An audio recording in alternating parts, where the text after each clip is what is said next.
ফরজ নামাজে রাকাত যদি ভুল হয় কি করবে? এর উত্তর হলো, ফরজ নামাজে 4 রাকাতের জায়গায় যদি আপনি 3 রাকাত পড়েন অথবা 4 রাকাতের জায়গায় 5 রাকাত পড়েন, 1 রাকাত কম অথবা বেশি, তাহলে সেক্ষেত্রে অবশ্যই প্রথমত জোর নামাজকে আপনার জোর হতে হবে, অর্থাৎ যাতে করে 4 রাকাতেরটা যদি 5 রাকাত পড়ে ফেলেন তাহলে সাথে আরো 1 রাকাত যোগ করবেন। তাহলে আরো 1 রাকাত যোগ করার পর আপনি টের পাইছেন পরে যে আমার 4 রাকাতের জায়গায় তো 5 নম্বর রাকাতে আমি পড়ে ফেলছি, শেষের দিকে আসেন বা সালাম ফেরানোর পরে মনে হয়েছে, তাহলে আপনি আরো 1 রাকাত সাথে যোগ করবেন, করে সেজদায়ে সাহু দিয়ে দিবেন। তাহলে শেষের যে 2 রাকাত এক্সট্রা 2 রাকাত হইলো ওইটা নফল হিসাবে গণ্য হয়ে যাবে, ফরজও হয়ে যাবে, কিন্তু শেষে কি দিতে হবে? সেজদায়ে সাহু দিতে হবে। আর যদি 1 রাকাত কম হয়, 3 নম্বর রাকাতে সালাম ফিরে বসে আছেন, এরপরে টের পাইছেন যে না, রাকাত তো 3টা হয়েছে, একটা কম হয়েছে, বা শেষের দিকে টের পাইছেন, তাহলে কি করবেন?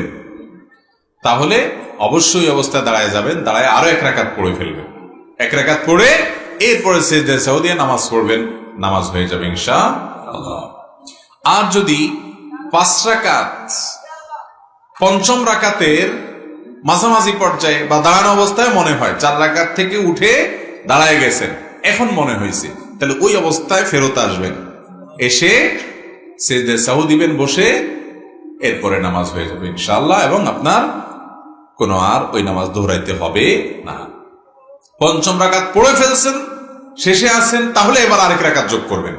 আর পঞ্চম রাকাতের মাঝে আছেন, শুরুতে আছেন, তখন মনে হয়েছে, তাহলে ওখান থেকে ব্যাক করবেন, ব্যাক করে সেজদায়ে সাহু দিবেন, শেষে নামাজ হয়ে যাবে ইনশাআল্লাহ। বুঝতে পারছেন কথা? এটা জামাতের সাথে হোক আর একাকী হোক, সর্বাবস্থায় একই কথা প্রযোজ্য, যে রাকাত নিয়ে যদি ভুল হয় তাহলে সেক্ষেত্রে এভাবে করবেন। আর যদি সন্দেহের মধ্যে পড়ে যান রাকাত কি 4টা না 5টা, এটা কি আপনাদের মাঝে মধ্যে হয় না প্রায় সময় হয়? এই রোগের রোগীর সংখ্যা বেড়ে গেছে, এত দান্দা মাথা, ফেসবুক, ইউটিউব, টিকটক, লাইক, এটা সেটা, নামাজের মধ্যে আর মনোযোগ ধরে রাখা যায় না, শুধুমাত্র লাল নীল মাথায় আসে, তাই না ভাইরা আমার? এটা খুব খারাপ কথা যে নামাজের মধ্যে মনোযোগ আমার একেবারে নাই, খুব খারাপ কথা।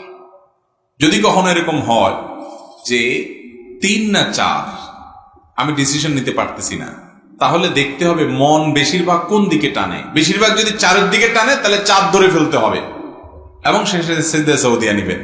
আর যদি বেশিরভাগ 3 মনে হয় তাহলে 3 ধরে শেষে আরেক রাকাত করে সেজদায়ে সাহু দিয়ে নিবেন, 4 রাকাত নামাজ হলে। আর যদি 3 না 4 কোনো দিকে মন আপনার সমান, মানে বেশি টানে না, বরং সমান সমান মাঝখানে দাঁড়ায় আছেন, একেবারে এদিকেও টানে না মন, ওই দিকেও টানে না, এমন এক জটিলতায় আছেন, তাহলে সেক্ষেত্রে কমটা ধরবেন। কোনটা ধরবেন? 3 না 4। 3-এর দিকেও মন অর্ধেক টানে, 4-এর দিকেও মন অর্ধেক টানে, মনে কোনো দিকে টেনে বেশি নেওয়া যাচ্ছে না, একবারে মাঝখানে দাঁড়ায় আছে, তাহলে ওই 4 রাকাত তালা নামাজকে কমটা ধরে রাখবেন, 3 রাকাত ধরবেন, ধরে আরেক রাকাত পড়ে শেষে সিজদায়ে সাহু দিবেন, নামাজ হয়ে যাবে। কথা কি বুঝাতে পারছি? আর যদি প্রবল ধারণা হয় যে না 4-এর সম্ভাবনা বেশি, 3-এর ব্যাপারে ওয়াসওয়াসা আসতেছে, তাহলে সিজদায়ে সাহু লাগবে না, 4 দিয়েই নামাজ শেষ করে ফেলবেন। আর 3 সম্পর্কে যে হালকা হালকা মনে হচ্ছে, এটা বুঝবেন যে শয়তানের ওয়াসওয়াসা, ওইটার কারণে সিজদায়ে সাহু দেওয়া লাগবে না। তাহলে মাঝামাঝি দাঁড়ায় থাকলে কমটা ধরে সিজদায়ে সাহু দিবেন। আর কোনোভাবে যদি ডিসিশন নিতে না পারেন তাহলে যে পদ্ধতি বলে ওই পদ্ধতি অবলম্বন করবেন। বুঝে আসছে কথা?